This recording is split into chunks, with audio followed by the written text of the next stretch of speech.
Good evening. My name is Bob Liff, and this is the CUNY Forum, a monthly town meeting that brings prominent New Yorkers together with faculty and students of the Edward T. Rogowsky Internship Program in Government and Public Affairs. I was talking to friends around the country this week, and they each said, "Did you see those political ads?"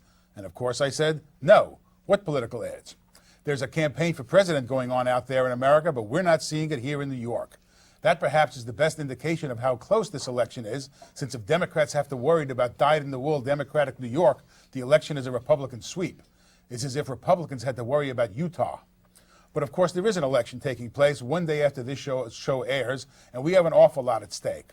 The campaign has been dominated by questions of war and peace, growing out of the devastating attack on the World Trade Center 2 miles south of here, where almost 3,000 people died on September 11, 2001.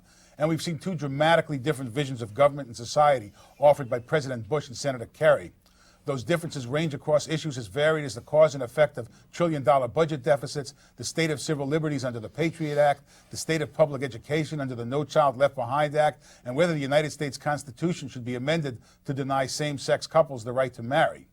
We're joined by 3 New Yorkers to discuss what is at stake for New York in the election. Charles Millard, a managing director with Broadway Partners, an investment firm, is a former Republican city council member. Joe King, a retired federal agent in customs and anti-terrorism work, is a professor in the Department of Law, Police Science, and Criminal Justice at John Jay College. And Dr. Gene Anion is a professor of social and educational policy at the CUNY Graduate Center. Charlie, let me start with you. What is at stake for New Yorkers? I don't think New York's going to vote for Bush, but why should they?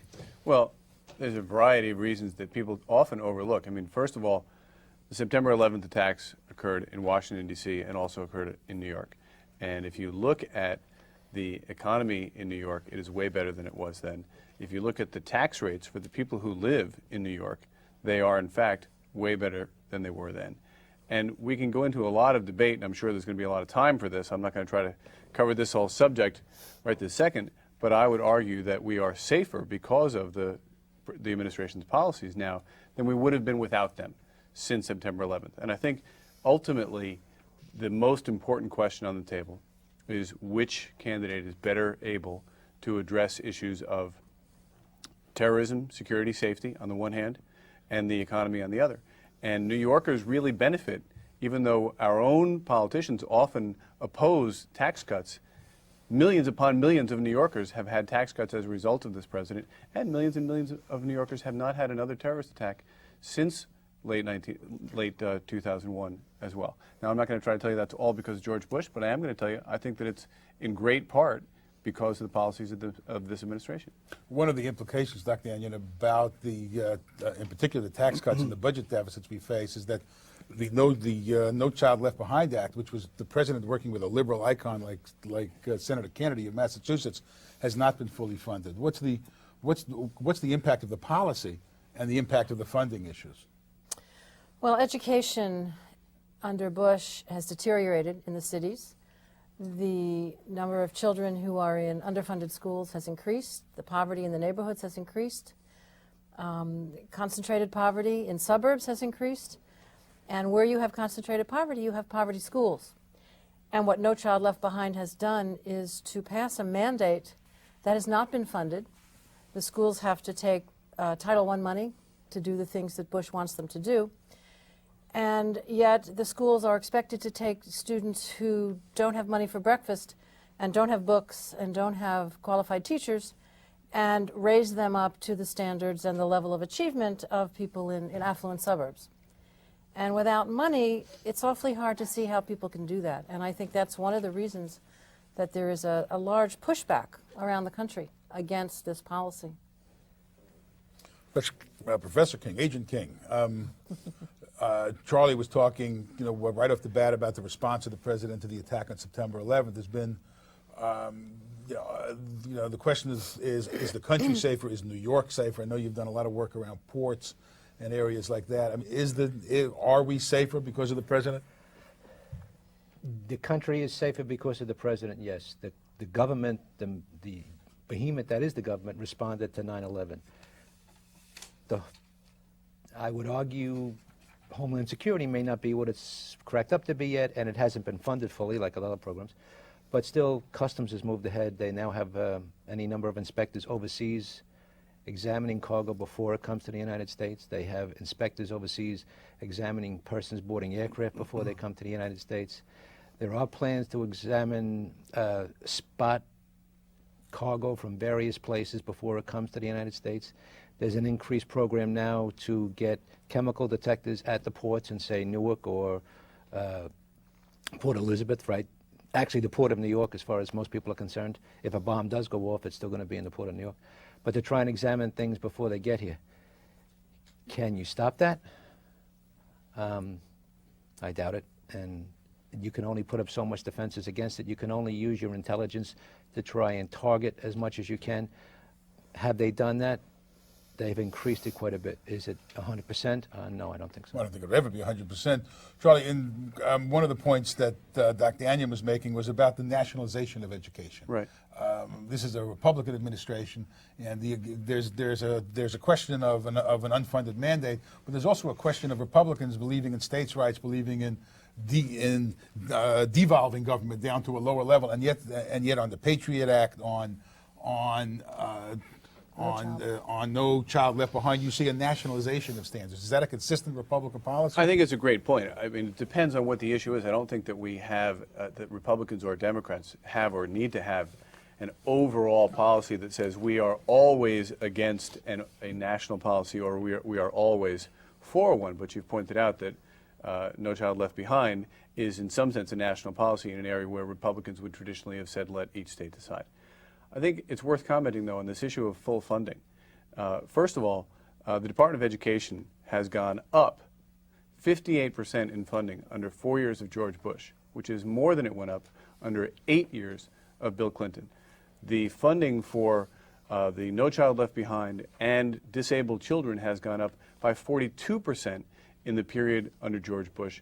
So when people say things aren't fully funded, they have to understand a couple of things. First of all, as a lot of people know, there's authorization and appropriations. Just because a bill gets authorized at 100 and ultimately funded at 80 doesn't mean that that bill has somehow been shortchanged compared to all the other bills that also get authorized at 100 and funded at 90 or 80 or 70 or 60. It happens all the time because congressmen and senators want to be able to stand up and say, I voted for full funding, I voted for the 100. Of course, the Appropriations Committee only let us spend 80, but I sure voted for that 100.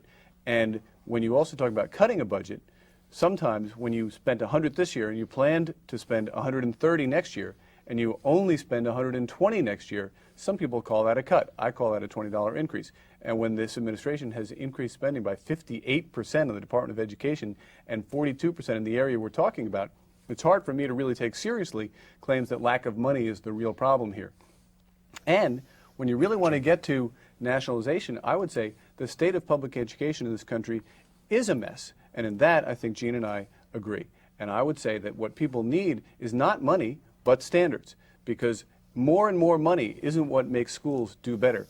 It's more and more teaching to actually make sure that the students learn instead of all the other things that often go on in our public schools. But how can a teacher who is sitting in a school with 35 kids in her class, one computer that's broken, a computer room that's broken, a building that's crumbling, no money in order to help the kids meet these standards, how can she or the students be expected to meet standards that are very, very high?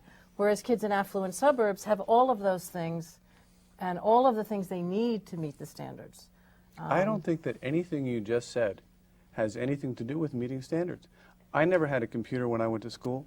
I never had fancy buildings when I went to school. If you look at the New York City parochial schools, they spend about half, and forgive me for not knowing the exact number, but around half of what public schools in New York City spend, and yet those students go to high school and graduate from high school in tremendously greater numbers. But those students are selected, and if they act up, they will get kicked out of the school and their parents will get on them. Right. That's a very different population. And wouldn't it be great if our public schools could do the same thing? And those teachers right now are threatening to strike because they're getting paid half or less than New York City public school teachers.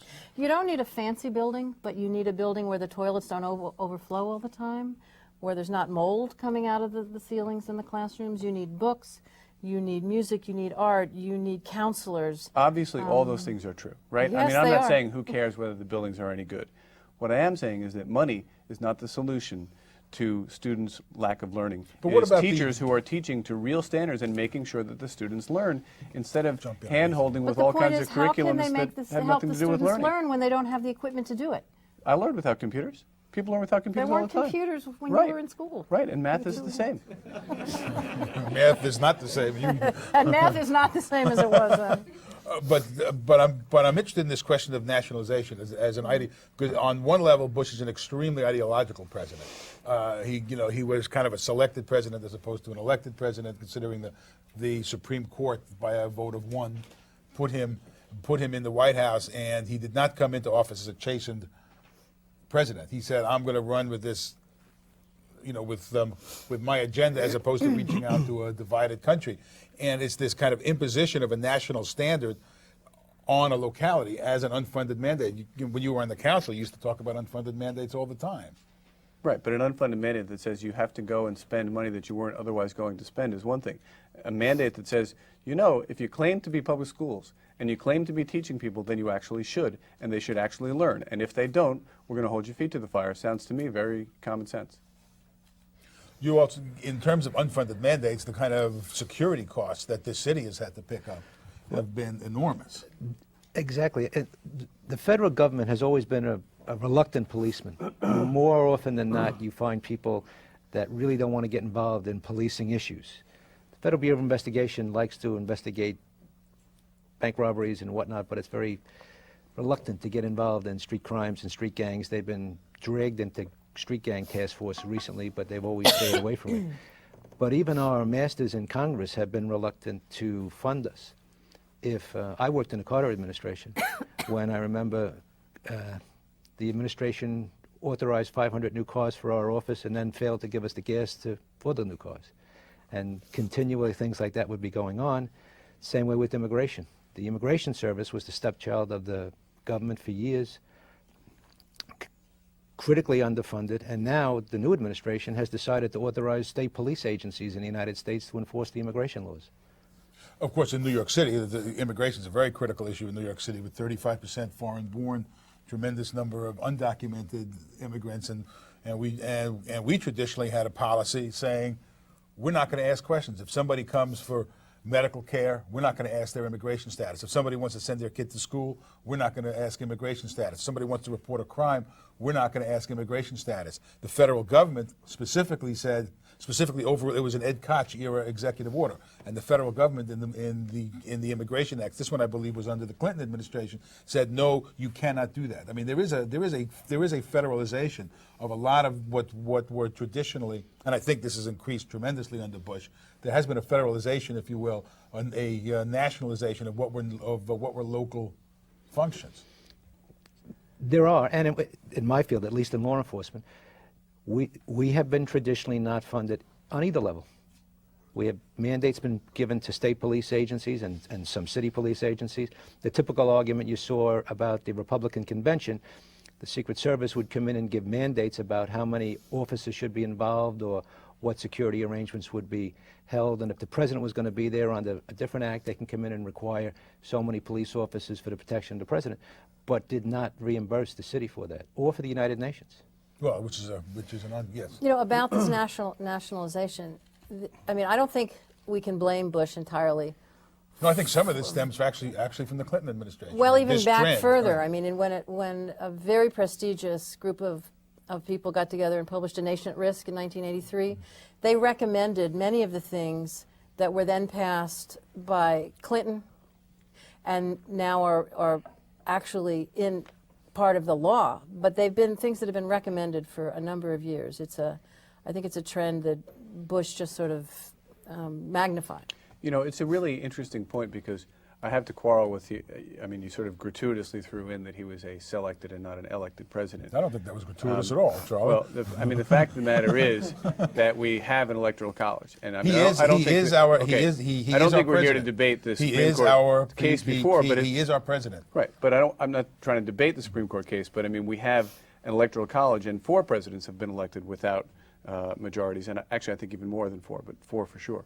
The point I would get at, though, is we're in a world now where the nation, when this country was founded, it was 13 sovereign entities. And if you look at the first 10 amendments to the Constitution, I think the 8th or the 9th or the 10th says basically powers not given to the federal government are expressly reserved to the states. A totally different environment about the meaning of being a state in that republic than the way we think of being a state today. And it's interesting because it affects how people view the Electoral College. A lot of people say we should get rid of it because we really are more one nation than we used to be. I don't necessarily agree with that, but it's a very, very interesting point. At the same time, we have more nationalized standard. We have the McDonald'sization of restaurants, right? Think how many national brand names, people buy brand names because they're familiar with them where they used to buy a local name. And we have a feeling that we need national policies from everything from, some people would say from gay marriage to education to, Medicare and Medicaid, rather than state-by-state differences, as we are allowed to have in Medicaid right now, but some people would say sweep them away too. Along that same line, Congress recently just managed to pass standards for one driver's license. Instead of having 57 different driver's licenses, which you can use to get on an airliner, or you can use to get into a secure building, now you need at least some standards to come by. You could get a driver's license from Guam is still a piece of paper with your picture stapled to it. Not that difficult to get a staple remover and change that picture. Just to go back for a minute to education and Bush, one of the most important things I think about the whole use of education, whether it's Democrats or Republicans, is that, like Bush said when he was debating Kerry, I don't want to talk about jobs, let's talk about education. Education has been used as a palliative, instead of creating jobs and instead of raising the minimum wage. People have been saying to working class folks, well, get an education and you'll get ahead. And that used to be true, but it's not true anymore. 10% of people with college degrees earn below the poverty line.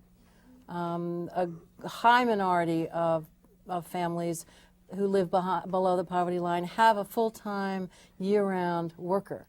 And many of these folks have some college. So while I think we sort of have the apotheosis of education instead of jobs under Bush, the problem is, and the contradiction is, it hasn't worked, and it's not working. I mean, people that are off welfare are not finding jobs that they can live on. And many of those folks have a high school degree. Well, when you say that the education hasn't worked, I mean, the problem with President Bush giving the answer he did on jobs in the debate was when someone says, what do you do about people who don't have jobs now? And he says, well, we got a bunch of fourth graders who are really meeting standards. That doesn't do much for the people who are out of work now. So in that sense, of course, I mean, you create a straw man when you say Bush's education policies haven't done anything for jobs. Well, of course they haven't. He's been in office for 4 years. How many people have been graduated who could now have... But that's not what I'm talking about. I'm talking about the fact that the economy has changed. No, I'm getting to the economy point in a second. But, I mean, the economy may or may not be healthy, and I will argue that it's much healthier than people think. It's not that it's healthy or not healthy. It's changed. So that even with a college degree now, when liberal arts people graduate from college and you say to them, what are you going to do?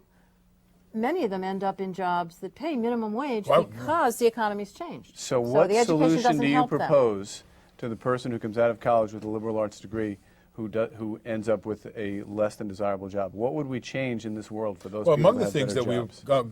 Among the things we would change, because I believe the economy has changed, and I believe that Kerry has actually tapped into a very powerful issue in talking about the tax structure that gives you a tax break for the cost of shipping a job overseas, for the outsourcing of jobs. Traditionally it was when I grew up, Brooklyn was a manufacturing behemoth. We produced, ships, beer, umbrellas, furniture. I mean, and now it became basically a service economy. Actually, we still have umbrellas in Brooklyn. Bagels. And bagels. Bagels are hard to outsource. But now you even see service jobs being outsourced, the high-tech jobs. And I think the argument that, and this affects New York intensely, is that, obviously a great deal of our job loss is linked to what happened on September 11th, 2001. There was a huge job hit directly linked to that attack. But the shrinking of the middle class in this city, where people are either doing better or doing considerably worse, and losing a $45,000 a year job and taking a $25,000 a year job in place is in part encouraged by the kinds of tax policies that have seen millions of jobs go overseas. And I think Kerry has hit a very powerful position. Not that you can say we can stop outsourcing jobs, but you can stop encouraging and you can stop rewarding people for sending jobs overseas. It was the Clinton administration that passed a lot of that legislation. That passed a lot of that tax. I'm not, exempting. Clinton established Bermuda as a tax haven for every insurance company under the earth. Well, go ahead. I mean, there's been any number. I work for. Well, you've had to deal with some of those secrecy issues, I assume. Well, also. there's a lot of secrecy issue, but I started it with Lyndon Johnson. I was sworn in under Lyndon Johnson, and I saw, like, I don't even know, 7 or 8 administrations that have come and gone. Very few policies changed. There's a Washington Beltway bandit, well, not bandit, but Beltway syndrome of this is the way we're going. And the political influence in Washington is so great that it transcends both parties. And if you look back, the biggest tax benefits for companies to move overseas is Clinton's administration. He established Bermuda, if you go Antigua, not as money laundering centers, but as profit centers. As licensing Bob, centers. what I do today, I'm in real estate now. We buy office buildings, and one of the things we look at is the demographics in the city that we might buy the office building. We look at the jobs, we look at the economy, we look at whether they're growing jobs, whether the population of people in working age is still growing, et cetera. And one of the things we look very carefully at is issues of outsourcing. And I have to tell you, the amount of outsourcing as a percentage of the whole is frankly minuscule. I mean, minuscule. So in that sense, while we can argue that teeny tiny little tree in this humongous forest of the economy a lot, it's really almost irrelevant, except that it's somehow symbolic, and it can be symbolic of Clinton tax policies, Bush tax policies. But the reality is, if a company says, oh my goodness, I can have 1,000 people on the telephone in India, or writing code in India or China or Pakistan or someplace like that, and the problems of manufacturing were, well, gee, you couldn't really have the cotton in the South and ship it over to India to have them make the stuff and have it then come back. It made no sense. But when you have the internet, you can ship the code writing to somebody halfway around the world on a moment's notice. My point being, I'm not quite sure that there's much at all that any government can do about it. And I think it's sort of false when politicians start to say that they're going to do something about the situation I just described. Yeah, one of the biggest problems, I actually agree with you, one of the biggest problems is, in terms of jobs, is not outsourcing, but it's the minimum wage being so low. I mean, 18% of the people that work in this country make $1 over the minimum wage or less, and that's poverty wages. In the 30s, when they started the minimum wage, it was in $2,000, it was $2 and something an hour. Now it's $3 more. I think it was 75 cents an hour or something. In $2,000. Okay. It was $2 and something. Now it's $5.15. It's hardly gone up, and yet the cost of living has skyrocketed. So you have almost half of the people, 41% of the people that work in this country, making poverty zone wages, up to 125% of poverty. That's why people are poor. I mean, and that's what education can't fix. Education can't create jobs that pay well. That's the problem.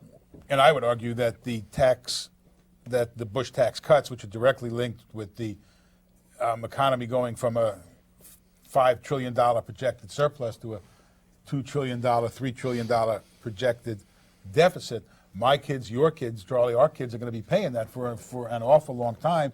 And as good liberal that I am, when I was a reporter in Florida and covered debt crisis conferences and learned that the national debt is not actually some phony number, but it actually has to be covered every year by that amount of money getting yanked out of the credit pool that you and I go into the economy for a mortgage, or GM goes in to build a plant when GM was building plants, that it's a lack of, it in essence is a disinvestment in the ability of the economy to produce those jobs, to create conditions here that people are able to raise up. The Community Service Society in United Way just completed a report on, which was a survey of poor people. It's very interesting to actually ask poor people. And they had these 5 categories of hardships where people couldn't pay got some utilities turned off or couldn't pay their rent, and a number of 5 hardships.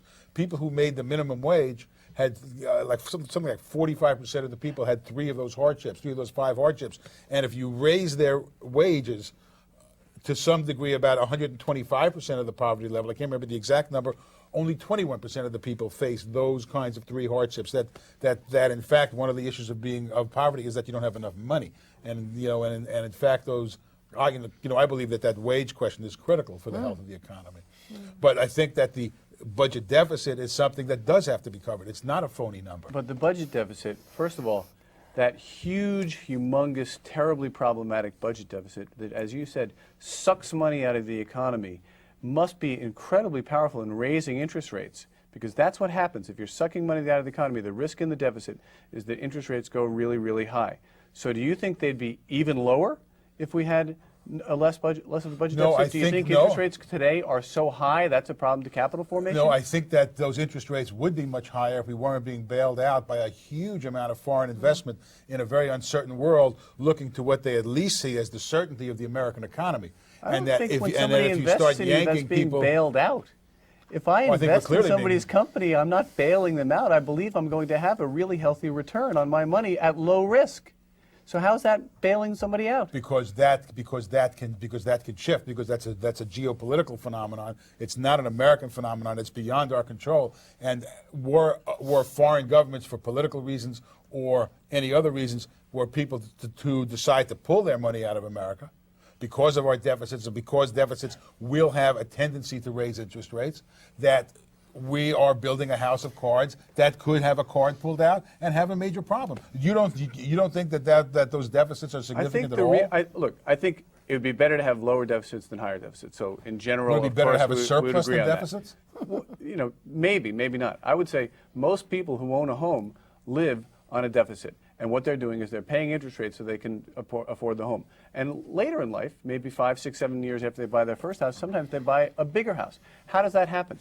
Not because they stop paying the loan, but they get a raise. Economic growth is like the economy getting a raise. When you cut taxes and you cut capital gains taxes and you give people an incentive to invest back in the economy, that's what creates jobs, and that's how you grow out of deficits. What we have done over the last 200 years is not change our tax policy to change the deficits, but we have grown our way out of deficits. Except that I don't mean to have to turn into a debate but I mean, in the 1980s, under the Reagan tax cuts, we saw deficits grow hugely, and you could argue that there were a number of jobs created. While interest rates went lower than they were when he got elected. Now you have and under Clinton, where you had a tax increase that was accompanied by the largest peacetime expansion in jobs, because there was money to invest in the economy, both from the government and encouraging the private markets. And once you built up these, and what he chose to do with that surplus is to pay down the debt and to lessen the impact on my kids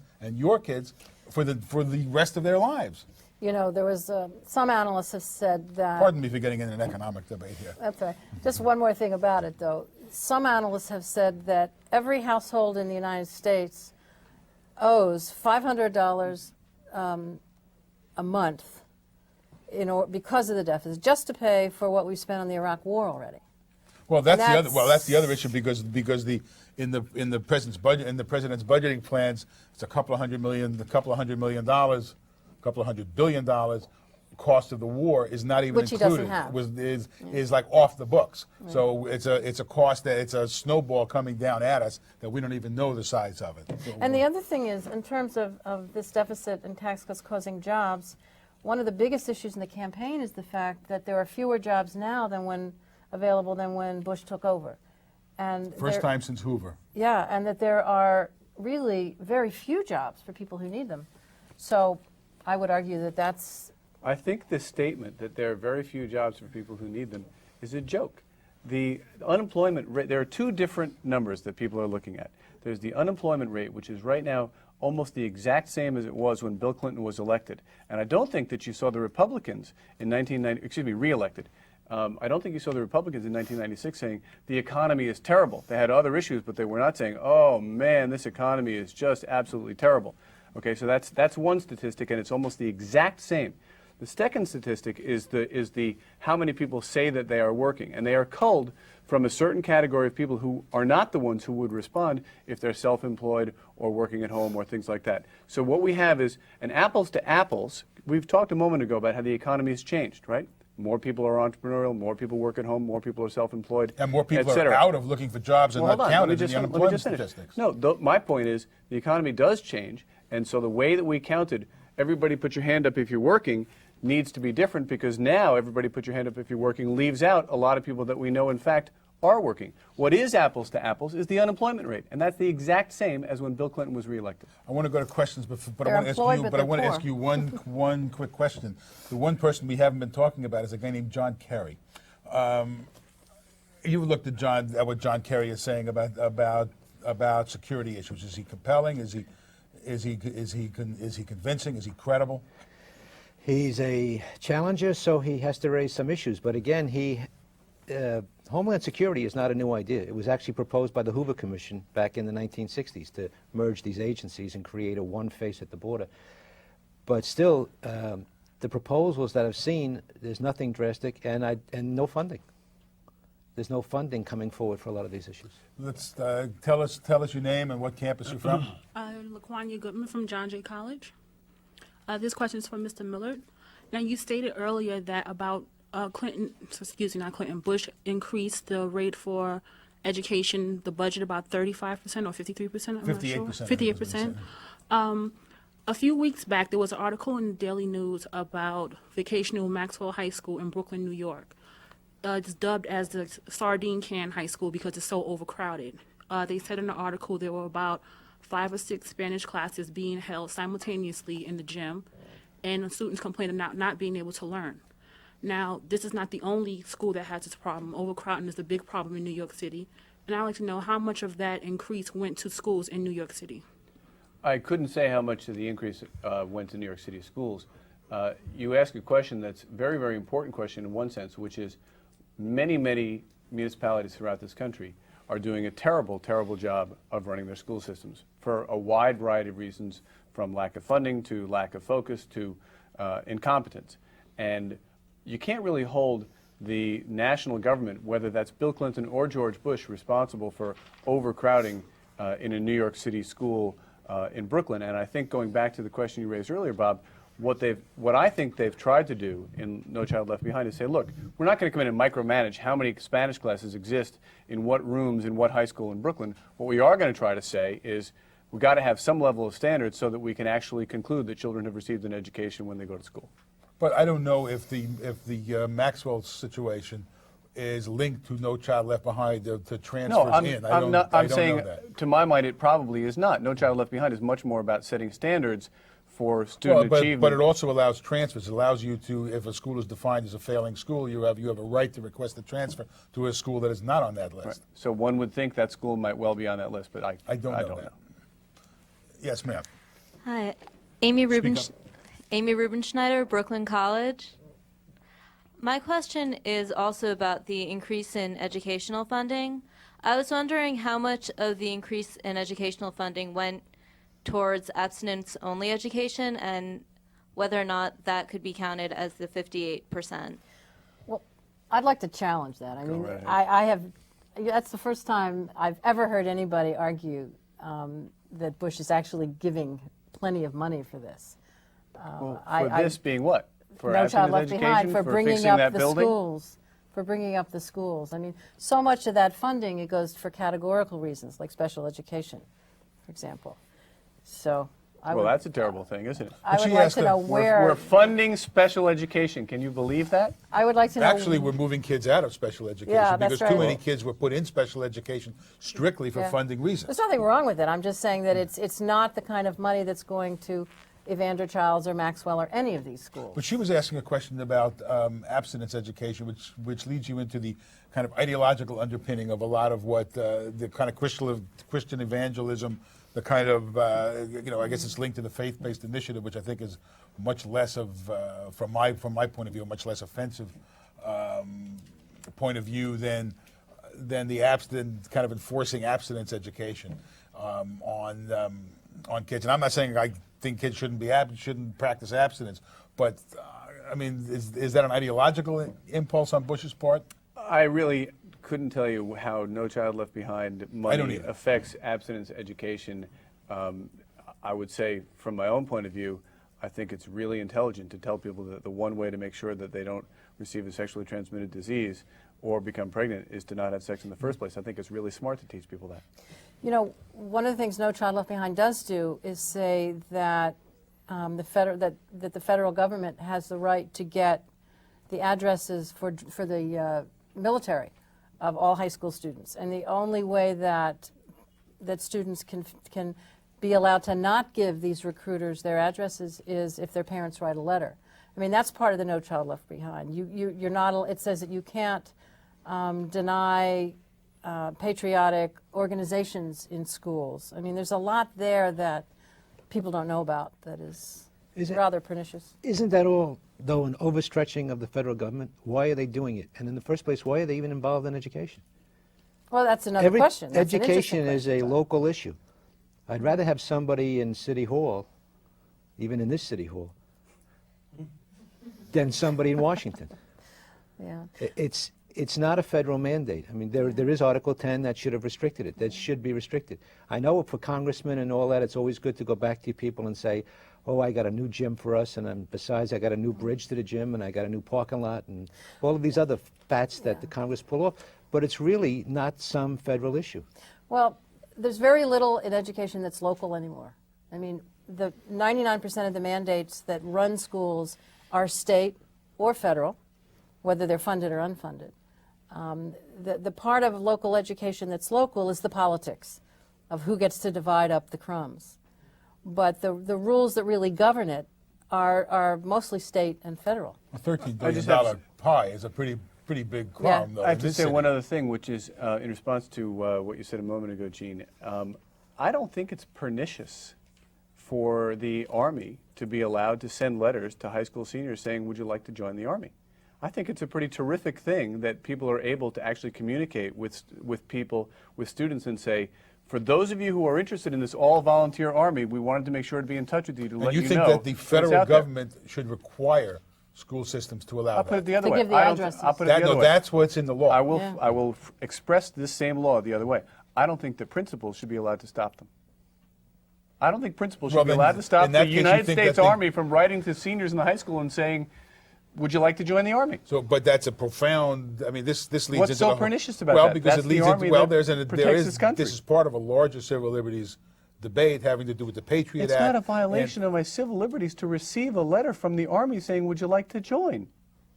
Well, there is a traditional separation of the military and civilian life. This is a pretty basic question, it seems to me. A letter and that to says, would you like to join? it is a mandate. It is telling a local system you It's must telling allow me the if I'm a military. principal, where do I get off saying they can't write that letter? It's not that that's they exactly can't write right. the Right. letter. What That's the law says is that the principal has to give them the addresses of the students.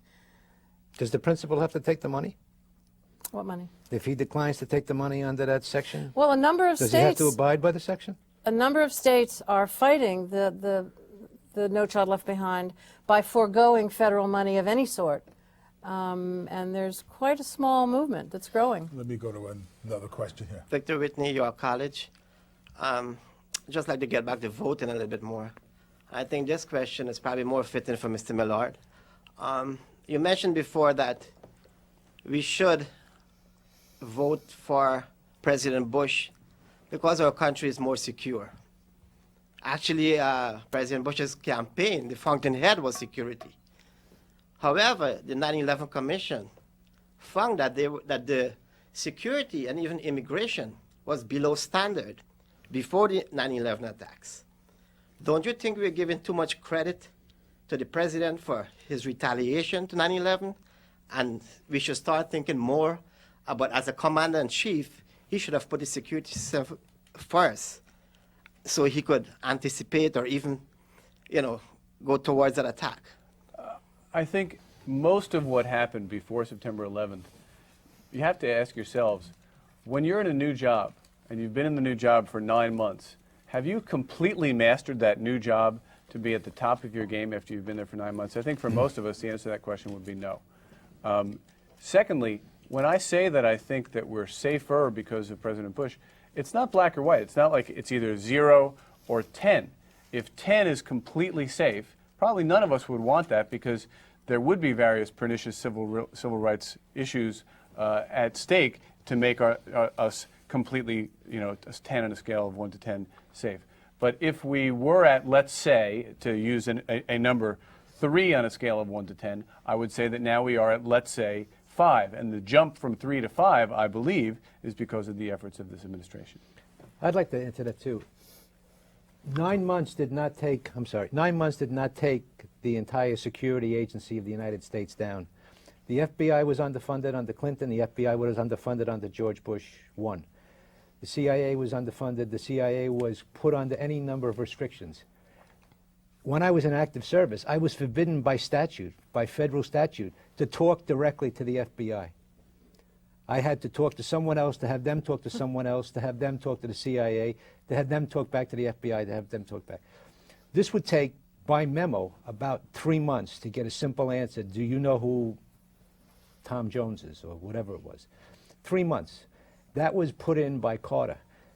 9/11 didn't happen in 2 years or 3 years. It was a process that's gone on since the 70s. There's a book recently written by a professor at Graduate Center, whose name is Powers, I believe his name was, about the FBI since 1970s. And even though he doesn't express any great love for it, his one great line in the book was that if you kick a dog often enough, he will not bark. Every time he barks, you kick him, he'll stop barking. And every time if you hit the FBI and you hit Customs and you hit the CIA for doing something and you drag them before commissions and you then sanction them, and in fact indict some people, you get an FBI and a CIA that led to the incidents in 9/11. And I think that's a great point. And I think it's also important to point out that there's a very, very important memo that was written in the Justice Department under Clinton by Jamie Gorelick. Jamie Gorelick was on the 9/11 Commission, and her memo reinforced and extended some of the prohibitions between the FBI and the CIA communicating. And the Patriot Act, which everybody's heard is so terrible and it's so awful and it's impinging on all kinds of civil rights, the Patriot Act is what finally said, guess what, the CIA and the FBI can talk together from now on and use the very same law enforcement tools against terrorists that they were already allowed to use against drug dealers. Of course, it also used those same tools against non-terrorists, arresting thousands of people who were immigrants in this country. We have a law that says you do not deport people who are suspected of terrorists. We deported thousands of people. Presumably, none of those people were involved in terrorism, or they wouldn't have been deported. So, I mean, I think we should be careful about, sitting up here in our comfort that we're not going to be targeted. But they were in violation of the law. Right. They were supposed to be deported. For 25 years, no one enforced the immigration laws. All of a sudden now we're going to enforce them. But I'm talking about it was a response to terrorism, and it's wound. I mean, in this city, we had a policy not, specifically because you can't work from day to day. If you're going to have immigration officers, they can be very productive walking around the city and yanking the entire heart out of the economy. And I just don't mean day laborers who were being exploited. There are 3 million immigrants living in this city now, probably 400,000 who are undocumented. Are we going to round up 400,000 people? If we're going to start rounding up people, we're going to catch a lot of people. This is the old argument: do you want 9 people to go free in order to, so that you don't get? I mean, it's the argument: do you want to, arrest 10 people because some of them are, because some of them are guilty and some aren't? And by the same token, immigration did not deport any convicted felons for almost 2 years, because they never staffed the positions. But that's not what happened after the Patriot Act. I mean, that's I think immigration. They did general roundups, and were those general roundups an overstretching? Probably. Were they under existing statutes? No, they weren't. Those particular roundups were part of the. It's my understanding. I mean, you know more about this than I do. Most of them were pulled in because they were either overstays, undocumented illegals, or had prior deportation orders and failed to show up. Okay. You show up at Kennedy Airport, they say, you have no passport. Here's a summons. Come back in 6 weeks. You going to come back? Nobody comes back. Sir. Charles Boswell from Lehman College.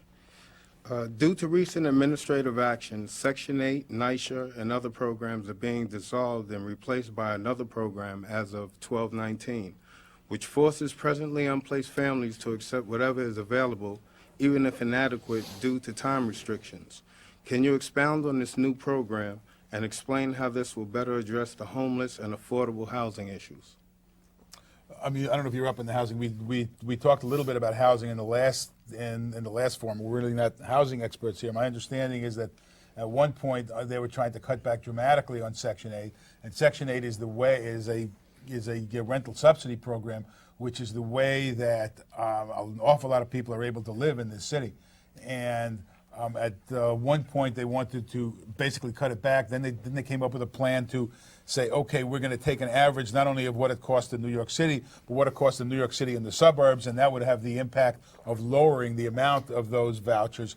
And basically a lot of that stuff in terms of Section 8 has been beaten back in Congress because you have a lot of Republicans who also know the value of that Section 8 voucher, not only to provide affordable housing, but to the landlords who might otherwise not be able to make a living on that apartment. We talked earlier about poverty in this city. Absent the Section 8 vouchers, you'd see a lot of landlords in a lot of trouble. One of the most important things that's been happening in housing is the Hope 6, where the federal government they have not built any more low-income housing at all for years. What they've been doing is, through Hope 6, tearing down the old low-income housing and building mixed-income housing. So poor people are actually getting dispossessed, and that's part of gentrification. And what Hope 6 is supposed to do, and it's not just Bush, I mean, this happened in the 90s, early 90s, but what's been happening is that the poor people have been pushed out of the low-income areas. The mixed housing is bringing more investment in and middle-class people, and that's part of the reason that low-income folks are moving to the suburbs, to segregated low-income suburbs, because it's getting too expensive to live in Bedford-Stuyvesant, you know, So Williamsburg. mixed housing is a bad idea. It's a bad idea to make sure that poor people live with middle-income people. It would be better to have all the poor people living by themselves in the way that things were before we tried to have mixed neighborhoods. I mean, I think what she's making reference to, though, is an out-and-out supply problem. I mean, there is there is an argument that, especially in Manhattan in particular, but even in neighborhoods that are being gentrified, Williamsburg, parts of Queens. Well, Dumbo, there wasn't really anybody living there prior to the gentrification. But areas like Harlem is a very, very expensive place to live. Fifth Avenue at 85th Street has a tremendous low-income housing shortage. You're absolutely right. It's so expensive there that nobody who's poor lives there. That's not a legitimate argument. That's an extreme point. Right. My point is that sometimes neighborhoods change over time and become more expensive. That's right. And traditionally, what this city has done is tried to provide the opportunity for poor people to find other housing. I grew up in a city housing project that was opened in 1957 in East New York, Brooklyn, Linden Houses. And I remember going back. I actually wrote a story on the 30th and 40th anniversary. And in that year, and that was the height of the post-war public housing construction, 15,000 housing project units were opened up in New York City in 1 year. Now that's a dreamland, and we had huge deficits. How did that project look when you went back on its 30th anniversary? Quite solid. They actually were very well built. They're very public housing happens to be well maintained. I mean, the neighborhood and the culture and the environment. I mean, the point. It's still working people. It's actually the same people. Their skins may be a different color than we were probably. There was probably a 75% white, but they're the same working class people that we were. See, the point about mixed income housing is that it's fine, but if you're going to tear down places where people have been living without providing places for them to live that they can afford, you're basically just dispossessing them. So it's not the idea of whether mixed income housing is good. It's whether people have a place to live. And when you tear down the projects where they were living and don't build enough homes for them that they can afford, they have nowhere to live. Well, we don't tear down projects. They have nowhere to live in the meantime anyway. I mean, they have been. But I mean, that's a false equation. That's a false equation. Either you're tearing down something that's empty in the first place. We're not tearing down housing in New York City. Not in New York City. Well, I'm just using Boston the example that you've given. Okay, either you're Chicago, tearing down Newark, something that is already empty, or you're tearing down something that's full, and you certainly don't have someplace to put them tomorrow anyway. So I don't really understand how you can say that if you're trying to do mixed-use housing, you're throwing people out of their homes. Just Sorry, one point. Isn't some of the failure of public housing, though, also been the criminal issue? A lot of these places in Newark that we used to go into years ago, it was really in no man's land. Yeah, it's hard for And me the to believe that destruction of public it housing in became- East New York was really terrific. Well, it was in the way they were 1987 Or built. whenever you went Well, I back. mean, you could make an argument of vertical or horizontal, but Well, when You'd be you wrong. push thousands of people into one building where the elevators aren't fixed, it's pretty easy to rob someone on the 5th floor when they can't escape because nobody fixes the elevator. Let me go to another question. Sorry. Hi, my name is Firdaus Noureddin, and I'm from John Jay College. And my question is directed to the entire panel. And my question is, how will national policies on education, like the No Child Left Behind Act, impact students when the academic needs and the educational levels of students vary from state to state?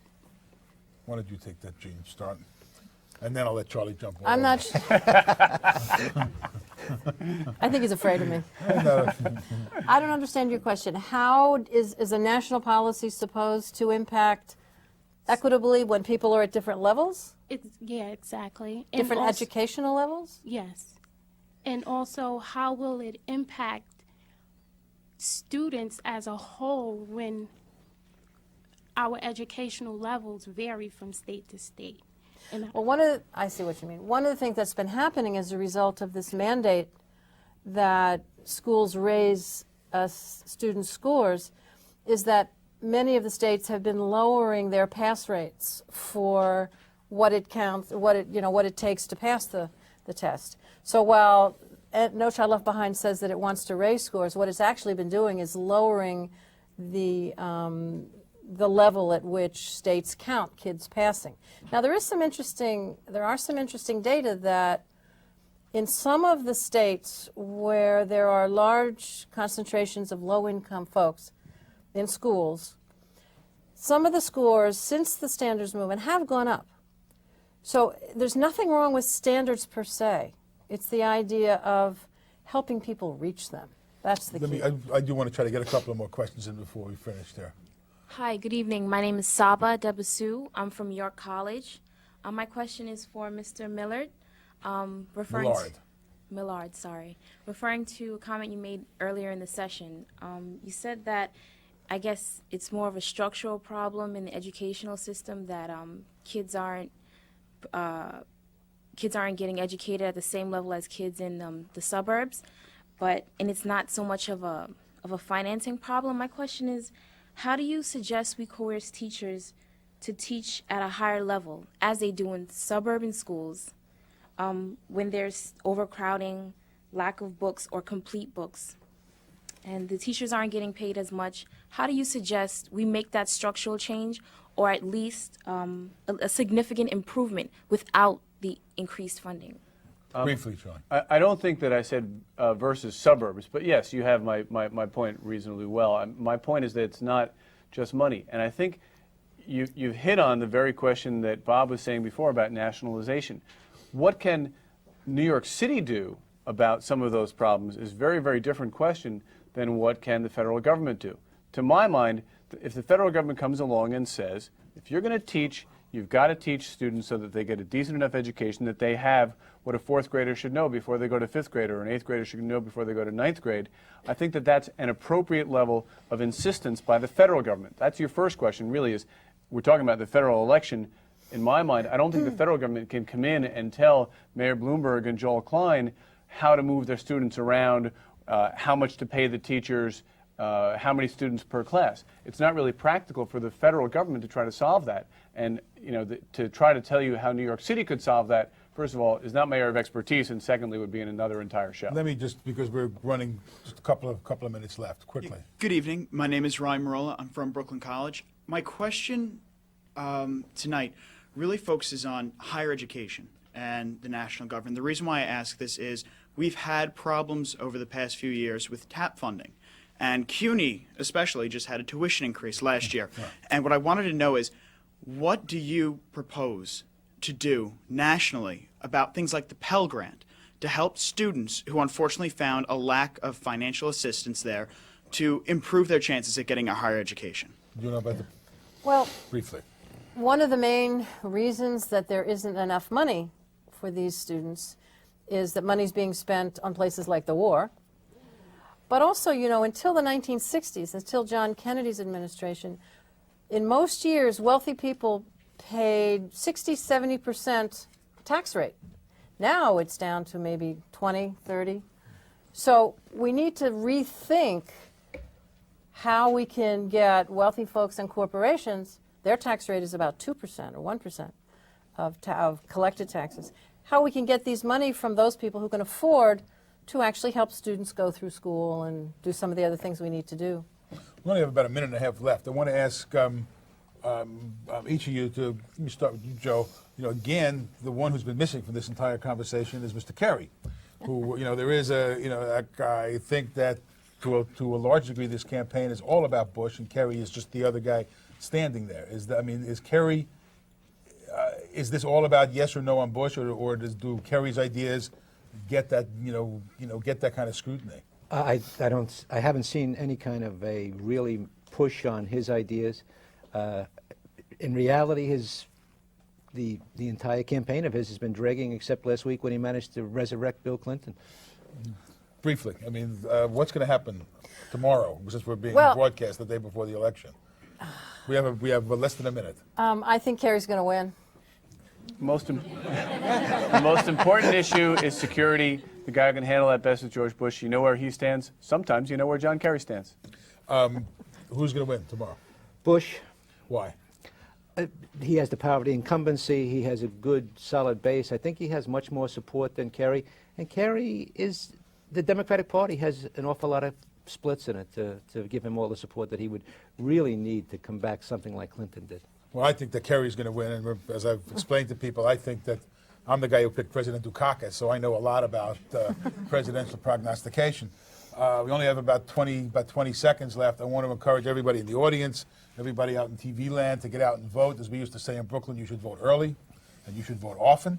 And I think that there's a great deal at stake for us here in the city, for you in particular as CUNY students. And I want to thank you all for being here. So we have a Bush, a Kerry, a Bush, and a Kerry, and which is how the country is. It's about how right. the country is. And of course there is the possibility that Bush will win the electoral vote and lose the popular vote once again. Thank you all very much.